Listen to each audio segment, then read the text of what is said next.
You may be seated.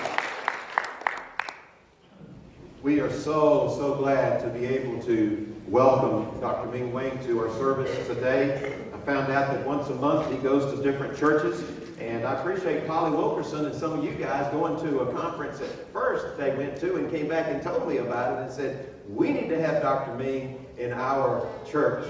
And some of the things that you see that are listed here, a Harvard graduate, magna cum laude.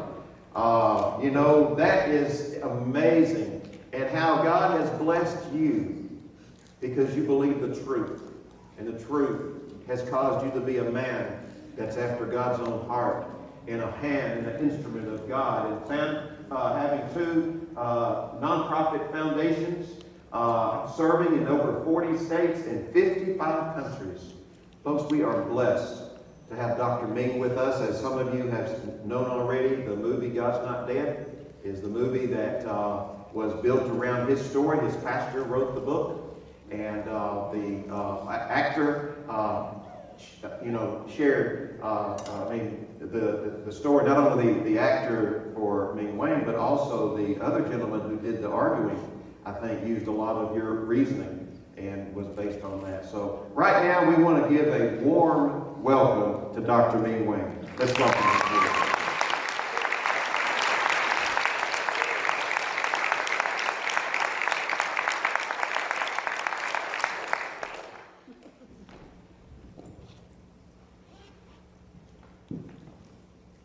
Good morning, Walter Hill First Baptist Church. Good morning. Good morning. And happy Father's Day. And you know that mother's love is always the deepest, but the father's love is always quiet. Father's behind, supporting. And I thought of my son, and who is on the West Coast doing IT work, and it's one of the things I realized that as I get older myself, sometimes we forget to appreciate our fathers. And several years ago, I realized that, and I moved both of my parents in to live with me for the rest of their lives. They took care of me as a kid. I want to take care of them. My mom and dad, both in their sunset years. Amen. So today I'd like to share with you a story from darkness to sight. I appreciate very much Pastor Smith's invitation. And it's so good to be with you all today on the Father's Day. If we look at across our country, in America today, we have so many problems. Opioid, drugs, school violence, church shooting. Sometimes we cannot help but wonder what's going on. Why we're having all these problems. And I realized that the root cause of many of the problems we are facing in America is because sometimes we have forgotten God's blessing to us. We have taken for granted the freedom that God has given us in this country. Human nature is such that when you have things we don't appreciate, we only appreciate when we no longer have that. So today, I would like to share with you my story from darkness to sight. The point is, can we, as Americans today, that while we still have freedom, still have God's blessing, appreciate living more? By listening to a story and suffering and feel the pain of people like me who used to not have freedom, not have the blessing. People who appreciate sight the most are those who used to be blind. People appreciate freedom the most are those who used to not have freedom. So I'd like to share with you my story from darkness to sight to see if we can reawaken our appreciation of freedom, reawaken our appreciation for God's blessing. And I truly believe we put God in the center of our country, in the center of our awareness, in the center of our living. will begin to be able to solve many of the problems in America today. So, as Pastor Smith mentioned, this package information you can take home, that's free, and the book is $10 goes to foundation. I'll be autographing at the back there after the presentation. And Amanda, please go ahead and start with video 1. Will I show you a video of my biography? Difficulty, hardship. What do these words mean? Does everyone face them? Or only those who grow up on the wrong side of the tracks? Is it possible to overcome the painful memories of the past? Do you have to be a product of your own environment? And is change even an option? Psychologists tell us that the first 4 years of your life shapes the rest of your life. Is it true? Is there any hope for a better tomorrow? Or can we break free from the prison of yesterday? Or step into a brighter and more promising future? Is this merely wishing? Hoping for things that may never become a reality? And if it is possible to shatter the haunting voices of the past, then where do you start? Who do you ask? What is the first step? Where do you look for answers? These are all questions that Ming Wang had to ask himself. In fact, many do not realize that as a teenager, Ming had to fight valiantly to actually escape what some call one of history's darkest eras, China's Cultural Revolution. During this time, millions of innocent youth were deported to remote areas to face a life sentence of poverty and hard labor. Now the questions have changed. People are asking by the groves. How did you overcome such a dark past? Where did you draw your courage from? What challenges did you face along the way? Through his own tenacity and his parents' tireless efforts to provide a chance of freedom for their son, Ming eventually made his way to America with $50 in his pocket and an American dream in his heart, where against all odds, he would earn a PhD in laser physics and graduate magna cum laude with the highest honors from Harvard Medical School and MIT. From Darkness to Sight is a story of one man's inspirational journey of turning fear, poverty, persecution, and prejudice into healing and love for others. It demonstrates how focus, determination, humility, and profound faith can inspire a life that, in turn, impacts that of countless others. To order your copy of Dr. Wang's riveting autobiography, From Darkness to Sight, please visit www.fromdarknesstosight.com. Struggle. Difficult. Great Wall of China. It was built over 2,000 years ago. China is about the size of the United States. Forbidden city where the emperor used to live. I'm from a city near Shanghai, China. We were an atheist family. We did not believe in God. We believe in education. We were very poor. Mom and dad, younger brother on the front row. The combined income of both my parents every month was only $15. So Mom and Dad always taught me education was the most important. Dad used to tell me that, Ming, if you can master mathematics, physics, and chemistry, you can go anywhere in the world. So it was in the family that focused on education, where education was everything to get out of poverty when 1966 disaster occurred. 1966, next slide please. 1966, the communist dictator decided the best way to keep on dictating is keep people ignorant. The best way to keep people ignorant is to actually destroy the education of all the young people of entire China. You know what they did? They shut down all universities and colleges of the entire country for 10 years. And they forcefully deported every single high school graduate to the poorest part of the country and condemned each one of us a life sentence of hard labor and poverty. If any of us dared to escape back to the cities, we could be jailed or killed. Over 10 years of cultural revolution or cultural holocaust, they destroyed the future of 20 million young people. 1974, I was 14 years old. I finished my 9th grade, and I was a straight A student because mom and dad always taught me to study to get out of poverty. But that made no difference. Even though I was a straight A student, the deportation order came down to me.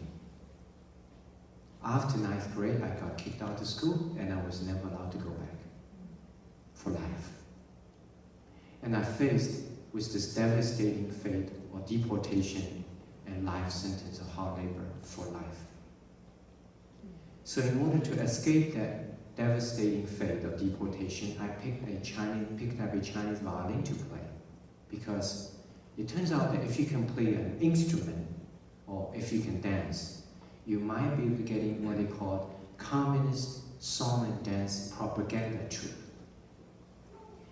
If you can get into that, you might be able to be exempted from being sent away to labor camp, being allowed to stay in the cities, because communist government still needed musicians and dancers in the cities. So every day I was playing this instrument, knowing that I was never allowed to go to school anymore. And the only way to avoid labor camp is to play the instrument well enough to get into the communist song and dance propaganda troupe.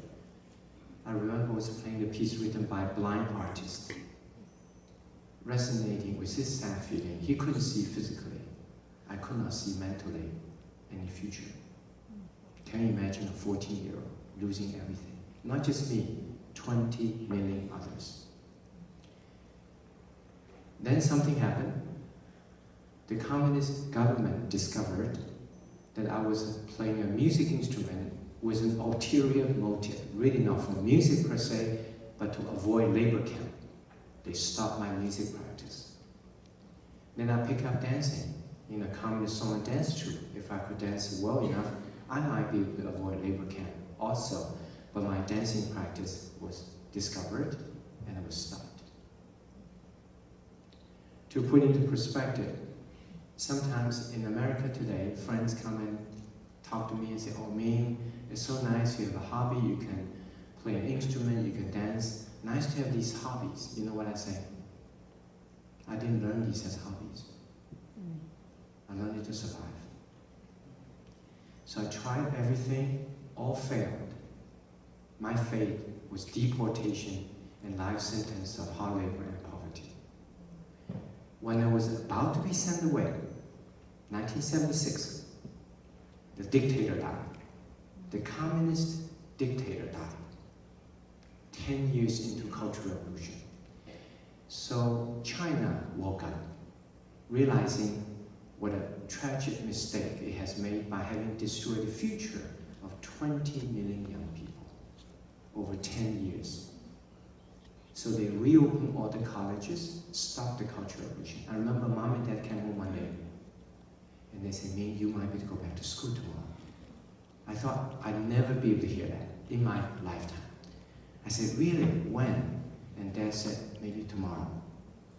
I said, "Great. Should I go back to 9th grade? Because 3 years ago, I was 14. I got kicked out of school after 9th grade. In the last 3 years, I have not been studying.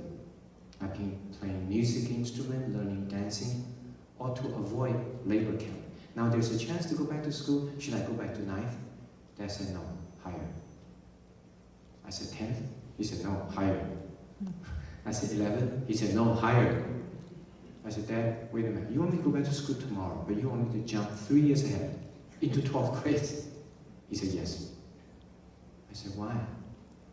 He said, "Only 12th graders are allowed to participate in the college entrance exam, the first such exam in China in 10 years. Because because universities were shut down for 10 years during Cultural Revolution. And I said, wait a minute, Dad, why can I wait for 3 years? You know, get back to the 9th grade now, and 10th grade next year, and 11th, and participate exam for college 3 years from then. Rather have to kill myself to do something so impossible. Especially that I have suffered so much from 14 to 17 already. I said, you are crazy. And Dad said, no, your mom and I, we're not crazy. He said, how long did the communist government shut down colleges? I said, 10 years, Dad, from 1960s to 1976. He said, okay, now we're in 1976. They reopened all the colleges, all right, but it's a guarantee. They will not shut down colleges again next year for another 10 years. And I said, Dad, you're right. It's a dictatorship. They can do whatever they want. There's no freedom. There's no freedom. And Dad said, yes, you got it. Either you try to go to college right now this year, or you may never be able to. So I knew I had to do it. I did not want to return to the dark past. I want to capture this glimpse of opportunity, however slim the chance is. But still, it was an impossible task. So I asked my parents, I said, how could I do it? It's impossible. Jump 3 years overnight. And Dad said, we're going to help you. During daytime, Mom and Dad, they were working very hard. At night, they borrowed many old exams. But we were so poor because I told you that the combined salary for both of them every month was only $15. So we did not have money to Xerox. So they had found a scratch piece of papers, hand copy all those old exams onto these pieces of papers, and drill me every night. I was studying 19, 20, 21 hours a day. Almost killed myself studying. But fortunately, I listened to them. I applied myself the hardest I could. And I did barely get into college, all right. But I did not want to have anything to do with the communist dictators anymore. I've suffered enough from 14 to 17.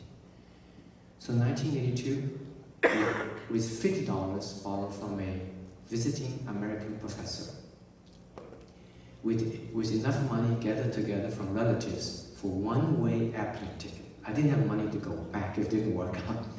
With a student visa, I was dropped off National Airport, Washington, D.C. with that $50, with a Chinese English dictionary, knowing no one in this country, could hardly speak English, but with a big American dream.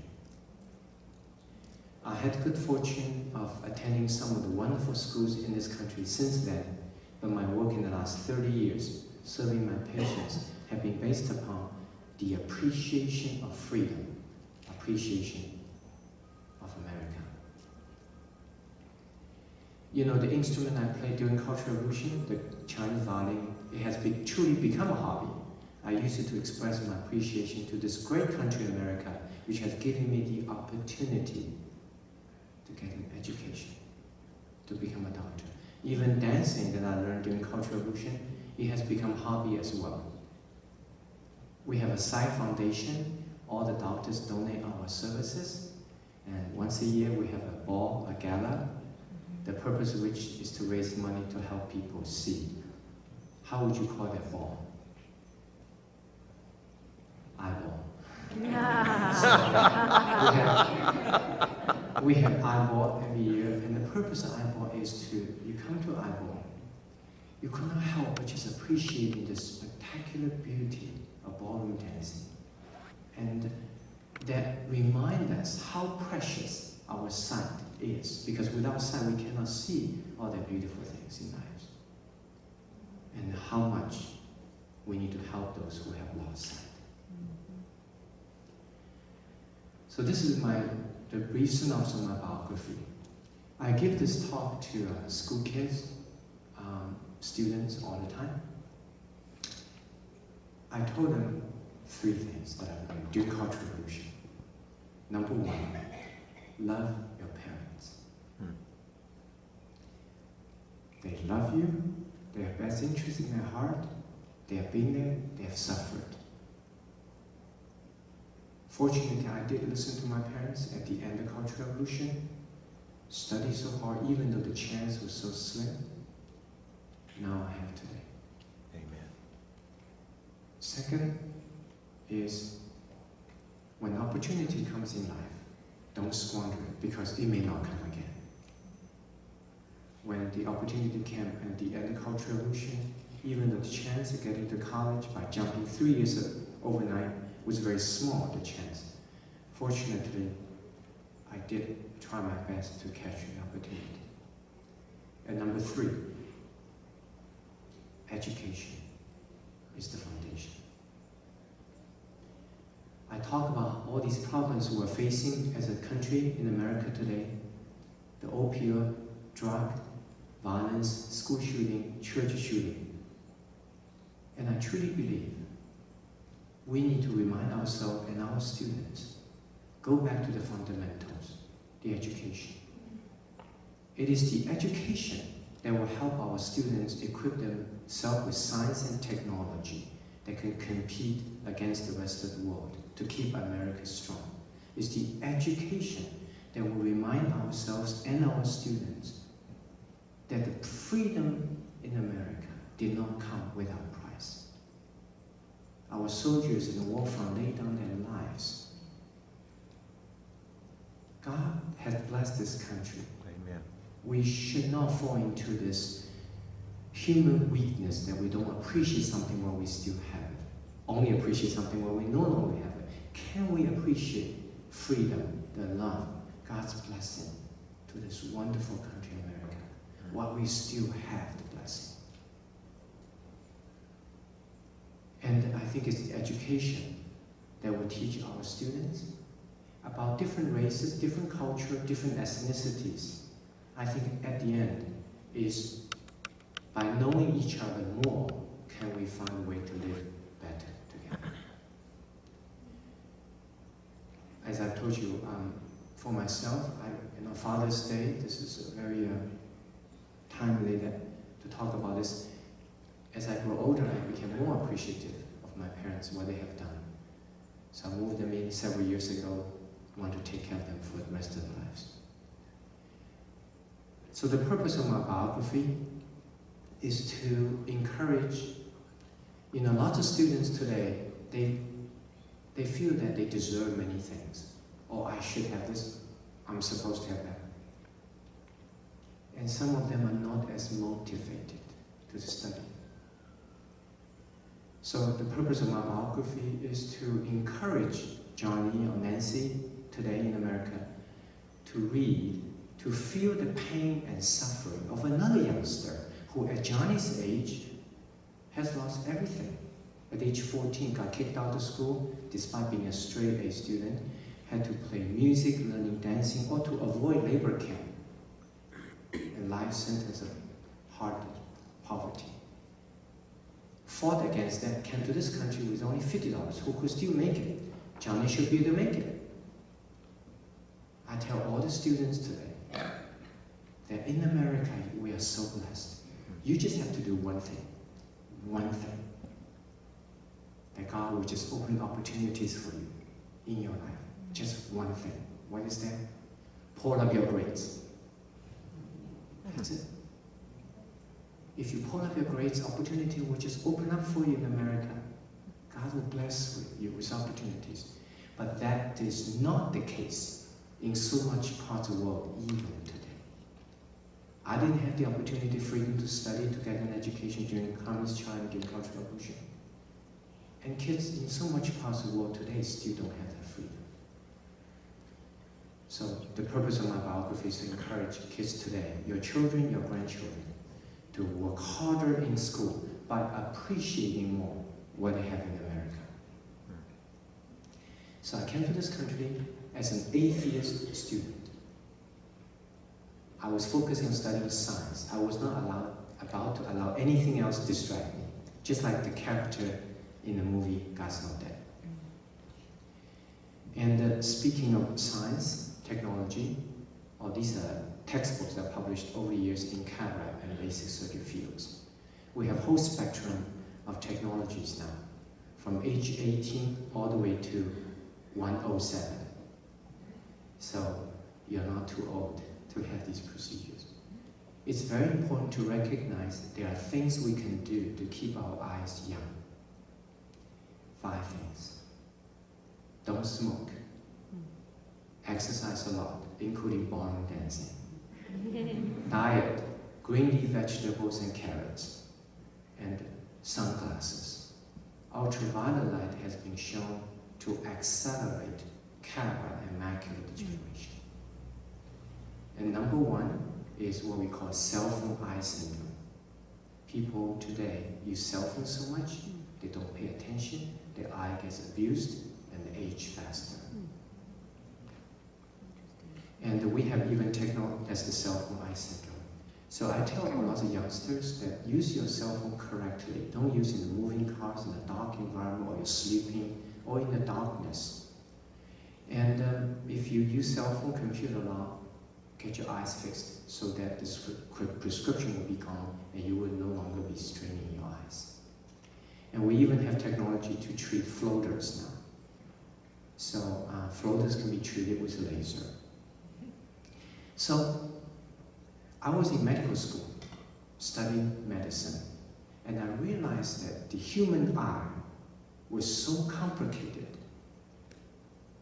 that if based on my atheist belief, random events, random formation, that it would have taken very long time for the human eye to form, much, much longer than what we know. So I was in crisis. This gung-ho science student from China survived Cultural Revolution, came to America, just want to study science, was in crisis because I found science could not answer a basic question such as how human eye, such complicated structure, can be formed in such a short period of time, if based on atheist random events theory. So I met a professor who saw I was in crisis and who opened the door in my life to Christ. In a moment, I will show you the video how he did it. Ingenious. So he gave me my first Bible, and he said, Ming, the reason that the structure is so complicated as human eye can form in such a short period of time was because it did not form out of random. It was formed with a specific purpose for vision. There's a creator, there's a designer behind it. Then I came to realize that life is not just about science and technology, which is transforming the way we live, right? iPhone, everything. But life is also, and more importantly, about faith, about the belief in Christ. And today we are living in an amazingly scientifically driven world. We have technologies that can really change the way we live, improve the way we live, but at the same time, it brings on new problems. What do you do when science and faith, moral, ethical, faith principles clashes? For example, macular degeneration. Macular degeneration is the leading cause of blindness for patients over age 70, together with glaucoma, diabetes.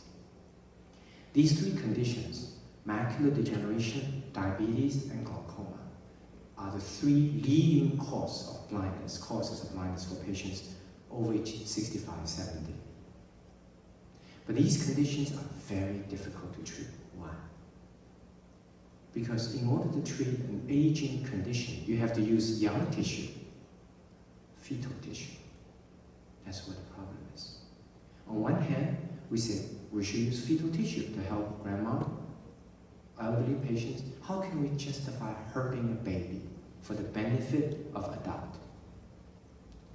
By then, I had already become a Christian, and I knew that God taught us, the Bible says that life is sacred.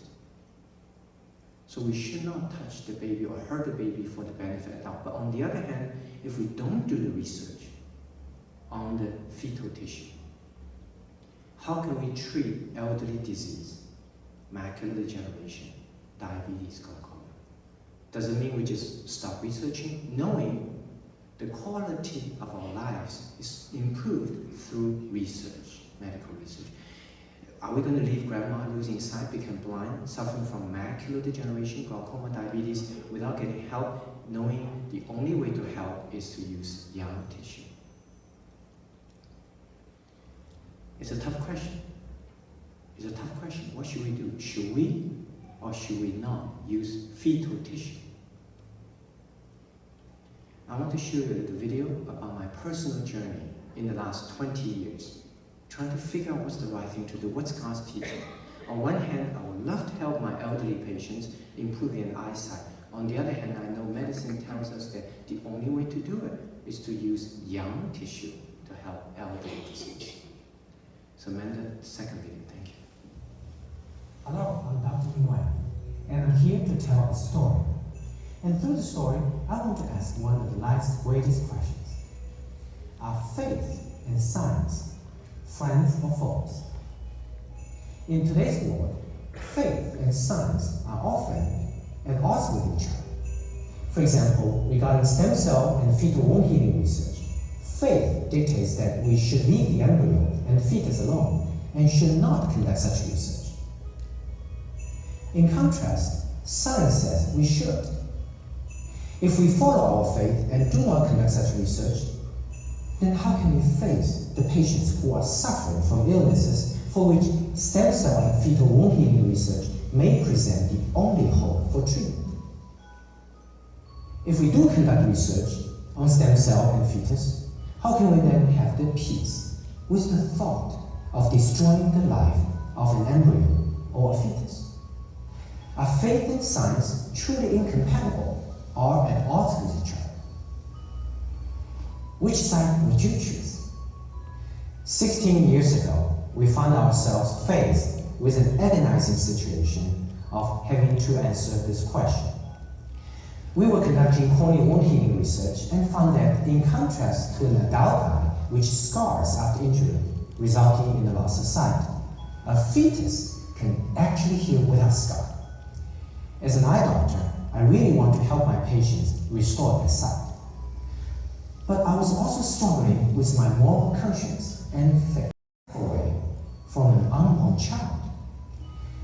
We agonized over this dilemma, to the point that we were at our wits' end, and I nearly gave up on the whole fetal wound healing research project. There just seems to be no solution at all. I asked God. James 1:4 says, "Let perseverance finish its work so that we may be mature and complete." I needed to know that it was going to be a long and arduous journey, that the right solution is often the most difficult one. We began looking at this problem from different angles and perspectives, and stumbled upon the amniotic sac, a casing which holds the baby before the baby is born and is disposed of after the child is born. Is it possible the amniotic membrane may in fact contain the ingredient of scarless fetal wound healing process? Excited at this possibility, we began a series of experiments. Finally, after 16 years, we succeeded. Today, eye doctors throughout the world use the amniotic membrane contact lens to cover injured eyes, to reduce scar, and to restore sight. Amniotic membrane contact lens is a powerful example which shows that, in fact, faith and science can indeed work together. Through the study and use of amniotic membrane, we gain a better understanding of this scarless fetal wound healing process, which benefit adult eyes and help restore sight. All these without touching any part of the unborn child. My name is Ming Wang, and I do believe that not only faith and science are compatible and can work together, but also it is through uniting them rather than splitting them can we actually find a new, unexpected, and more powerful solutions to the problems in our lives. So that's what we do now. We wait until after the baby is born and take the placenta, which is always discarded anyway, retrieve the placenta back in the laboratory, bioengineer the placenta amniotic sac into placenta amniotic contact lenses, and put that youthful healing amniotic contact lenses onto older patients' eyes, so the eyes can heal like a baby. I truly believe God loves us. He wants us to improve the quality of our lives. But He wants us to do it in the right way. Sometimes solution may not be obvious, but does not mean it's not there. In fact, I say the true test of a Christian is when the solution is not obvious. When we pray to God, we did not get what we are praying for. Can we persist, be patient, truly believe in His power, have confidence in Him? That's a true test of faith. God will deliver at His time, in His ways. In this case, He showed us we should use this amniotic sac. You know, some patients, despite the medical advancement, could not afford these procedures. So we also build a foundation to help those patients. Man, the next video. Thank you.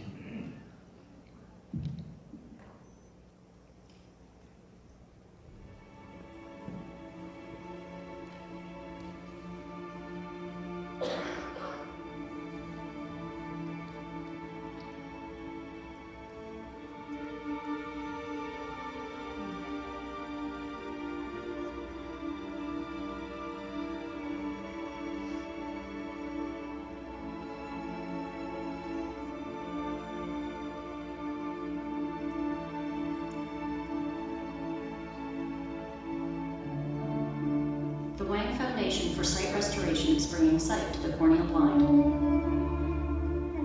Established to help indigent patients cover their expenses, the foundation is giving sight to people who can't afford eye reconstructive surgeries. The foundation is a registered nonprofit 501c3 organization. The Foundation for Sight Restoration's medical council doctors provide free care to foundation patients in need of experimental and novel eye reconstructive surgeries. The foundation has received requests from 40 different states in the U.S. and 55 different countries around the world. The foundation's purpose is to provide care for terminally blind patients where there is no available treatment with traditional technologies.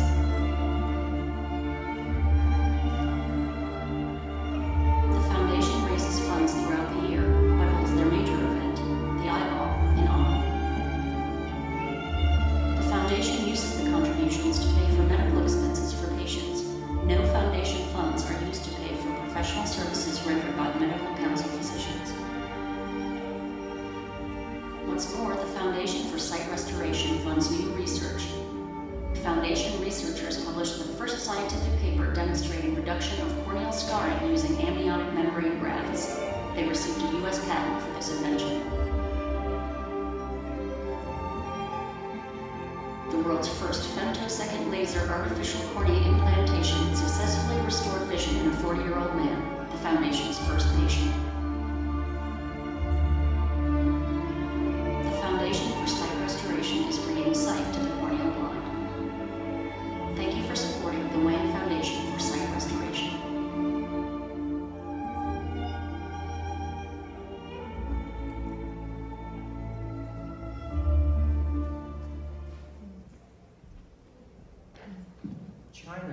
China is a country that has undergone tremendous amount of change today. And I found myself by the way, our foundation's focus is to help blind, orphan children. It's hard to imagine more deserving human beings than blind, orphan children. You know, I go back to China now, it's explosive developing. But, you know, people used to believe in communism, but they no longer believe in that. But they need to believe in something. 95% of the 1.4 billion people are not Christians. And there is an unprecedented spiritual vacuum. You know, we need food for our body, but we need food for our spirit. That's even more important. So 10 years ago, we started a China Bible project that bring the Bible to China, get from recipient an email address, and disperse these email addresses here among Christian brothers here, like us here. So each of us have the opportunity, one-on-one, pen pal, to nurture and support one of the budding Christians over there who have received one of our Bibles, who is surrounded by 95% of people who are not supportive of his or her Christian pursuit. You know, in the last 30 years, China has almost single-handedly taken a quarter of human race out of poverty. And I think our China Bible Project has the potential to recruit for God's kingdom quarter of human race. I want to finish by showing one more video. Remember I was telling you the professor when I was studying the eye, and I was in crisis because I found science alone could not answer how such a complicated structure, such an eye, can form in such a short period of time. This professor magically, ingeniously opened the door in my life. I want to show you the video, how he did it, and a little video about one of our foundation patients. Last video. Thank you. In its opening weekend, the movie God's Not Dead brought in an astounding $9.2 million, making it the 10th all-time highest box office Christian movie hit. And now, in its second straight week, it continues to smash expectations and has brought in an additional $9 million. And you may not know it, but this small budget film that's getting big national attention has a local connection. Take a look. This semester I propose that we refuse to waste our limited time together debating the existence of the big man in the sky. Fill in the papers I've just given you with 3 little words. God is dead. I can't do what you want, I'm a Christian. It's the story of a college student who defends God in front of his atheist professor and classmates. One of his peers he influences is a character inspired by the life of a local doctor. The character Martin in the movie basically paralleled the life of my own. Pastor Rice actually texted me with a photo of Martin, and he said, "Okay, Ming, here's the guy who's going to play you."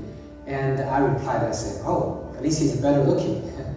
What happens in Martin's heart is something Dr. Wang remembers well. So I grew up in China as atheist, and during what they call Cultural Revolution, from 1966 to 1976, the communist government decided the best way to govern is to destroy the future of all of these young people.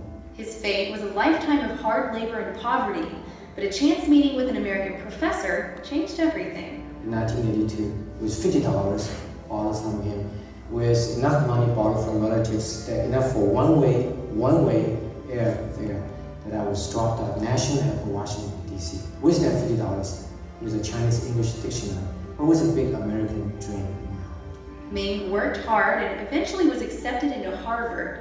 There, a Christian professor took an opportunity to influence him. He took me out for lunch, and he said, "Ming, what's across the street?" I said, "That's a car." He said, "What's the difference between a car and a human brain?" I said, "Human brain is a lot more complicated." He said, "Okay, can you imagine a powerful random piece of metal assemble itself into a car?" I said, "No way." He said, "How about human brain?" So right then, he opened the window in my life. I think Jesus is my friend. You think Jesus is God? I saw the truth and began opening myself to faith. And the same thing happened to Martin and opened himself. And there's some overlap of Joshua's character with me in the book as well, in the sense the evidence that I talk about in the book, supporting the existence of God. These evidence, the words were put into the mouth of Joshua, and he was the one who had to voice and present these evidence.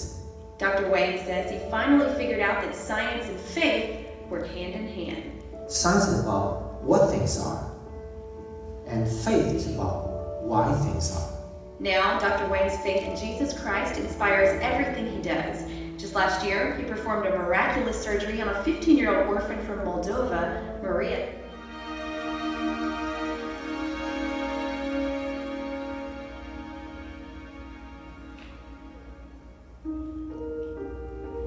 De la 7 ani am ajuns la școală și când am ajuns cu problemele de vedere.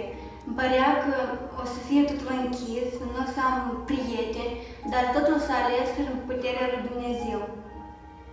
The summer of 2012, my husband and I were fortunate to be able to take our family, ourselves and our children to Moldova. And our goal was to work at a summer camp for children that the majority of them are orphans. We walk into camp and all of a sudden there's this beautiful girl sitting there on a bench all by herself. She just looked so sad, so lonely, and her head was down and nobody was around her. And so I went up to her with a translator, and I said, hi, I introduced myself, and she told me that her name was Maria, but that's all, I could pretty much get out of her. She wouldn't look up at me, and I said, Maria, let me see your beautiful face. Let me see you. I want to see you. And she looked up at me. And it was then that I realized that she had something just terribly wrong with her eyesight, I could tell. A year after I brought 2012, that when we first heard about Maria came to the United States and walked into our One Vision 3D cataract and LASIK center. We sat down and I plotted out the whole sight restoration surgical plan, and involved 10 different steps. Each of the steps can have two possible outcomes, success or failure. And we can only get to the next step if the previous step is perfect or successful. I know that that's a very small possibility for humans, but God is powerful.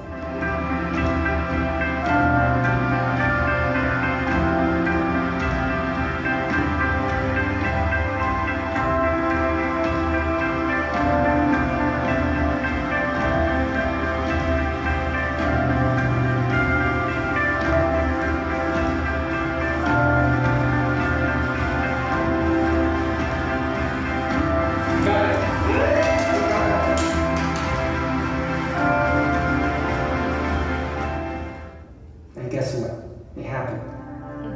God created a miracle. The surgery went beautifully.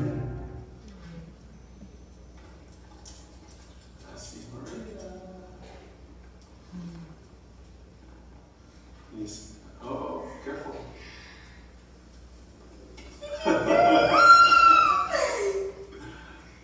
You see Casey? Look at Casey.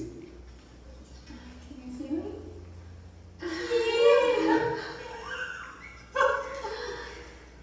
There's Maria.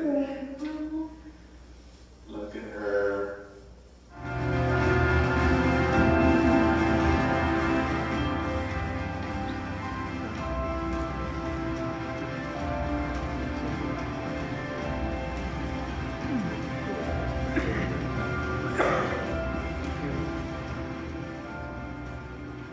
Amanda, if you can leave on the second slide, the book cover slide. Thank you. I want to summarize what I had talked about today. This is the Chinese violin I played. I will play one song for you at the end. My take-home messages are three. Number one, once again, it's an honor and pleasure to be with you all today on the Father's Day. And thank you, Pastor Smith, for the invitation. I have three take-home messages. Number one, I think the root cause of much of our problems that we're facing in America today is because we have forgotten God's blessing. In some ways, we have taken for granted what we have, the freedom. Just like any other human being, we tend to take things for granted when we still have it. We only appreciate something when we no longer have. So the challenge we face today is, can we put God back in the center of our lives, in the center of our country, in the center of our living, knowing that it is only by reawakening our appreciation of God's blessing can we begin to solve some of those problems in America. Can we rise above as a people that can appreciate something without having to lose it. And second, my take-home message is education is so important. Education will help our students study the science and technology to keep America strong. Education will remind the students about the history of great nation America, to know that freedom did not come without a price. It's education that educates the students to know about different culture, ethnicity, and people. But also, my last take-home message is that education alone is not enough. Through looking back in my life, I realized that God saw that I've gone through all that suffering during Cultural Revolution. It's so that I can appreciate more what I have today. So I can be emotionally connected to those people who are still suffering, the blind patients, the blind orphan children. Because I used to suffer. It's the Christian faith, the belief in Jesus Christ, gives me a purpose. I truly feel that I'm a servant of God's kingdom. God has a reason, a purpose for what I'm supposed to do. Having gone through the suffering is to appreciate it and to help those who need the most help. That realization, the need to help others using science and technology, came from God, that desire. So science gives you the tools, but Christian faith, belief in Jesus Christ, give us the purpose. I often have students come and talk to me and say, oh, Dr. Wang, I can be a good student today if I study hard, like engineering, science. You know what I say? Yes, you can be a good student if you study hard. But you can be a better one. If you can be a better one if you know Jesus Christ. Science gives you the foundation, faith gives you a purpose of why you study all that science for. I want to end with a piece that I will play twice, and second time I'd like everyone to jump in. So twice, second time everyone jump in. So as I'm getting together this Chinese violin, it's a 2-string instrument. The sound box covered with a snake skin. And the bow sits between the 2 strings. You can only strike 1 string at any one time. So you cannot produce harmony. Harmony requires at least 2 notes. So as I'm getting together this Chinese violin, you might want to brush up your Chinese repertoire a little bit, okay? So here we go. Thank you once again.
Everybody.